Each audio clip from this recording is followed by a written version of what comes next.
More than 100 sailors were kicked out of the Navy in San Diego last year for using bath salts to get high. The salts are considered a designer drug and are illegal in California. Bath salts cause hallucinations, and now research shows they are more potent and addictive than methamphetamine. Michael Taff and Tobin Dickerson of the Scripps Research Institute are studying bath salts. They are here with me.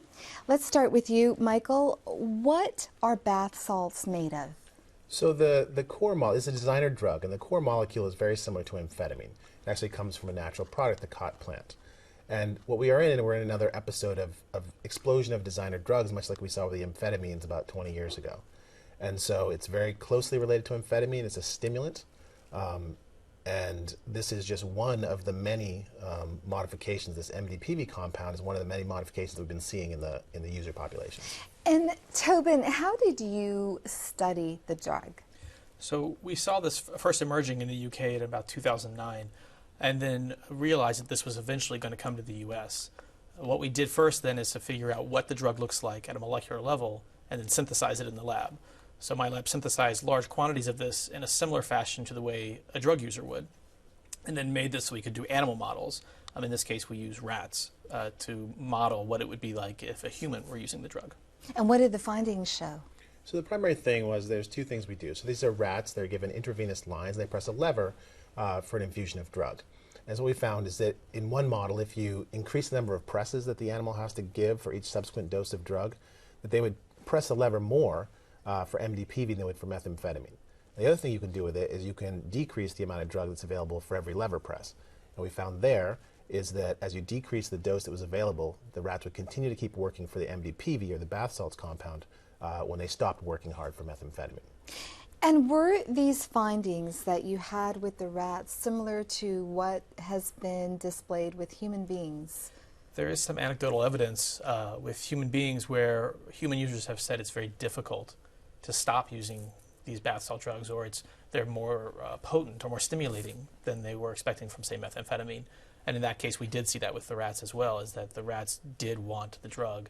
And they did seem, we didn't look at coming off of the drug per se in these studies, but they did show effects that this drug is more potent and is more rewarding to them.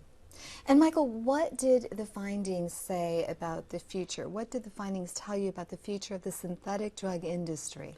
Well, they're certainly going to be around for a while.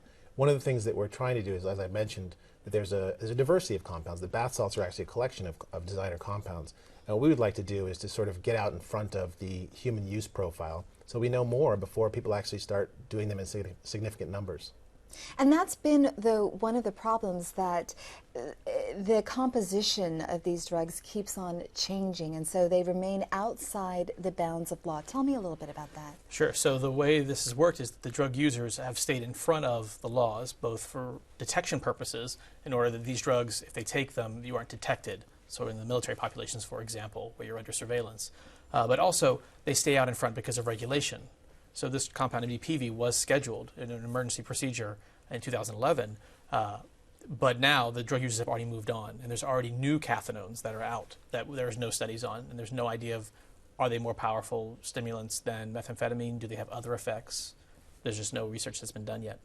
And so how can law enforcement stay ahead of these drug users? Well, they'll try to do predictive models as well, and they try to write legislation in a way that outlaws the whole class of compounds. One of the things that we've illustrated, not just with the designer cathinones, but also with the synthetic cannabinoid compounds, the spice and K2, is that it's difficult to legislate in a way that anticipates each and every modification that might come along. As I said in the introduction, last year 100 sailors were kicked out of the Navy in San Diego for using bath salts. What makes these drugs so popular? I think in the military populations in particular, they are under surveillance. So they're being monitored for drug use. If you have drugs that are no longer being picked up on the screens, then they're allowed to use those without any repercussion. Drug use is a complex issue, and certainly there's socioeconomic factors as well that can play a role into why someone uses drugs. But these drugs in particular right now seem to have a combination of being outside of the screening as well as having extremely potent activity so that they're rewarding and they reinforce. And Michael, in about 10 seconds, what made you decide to study bath salts? Because when they first emerged, there wasn't any information available. And as scientists working for the public through taxpayer-funded grants, that's our job, is to provide information about emerging public health threats. Michael Tobin, thanks for coming on the program. Thank you. Thank you.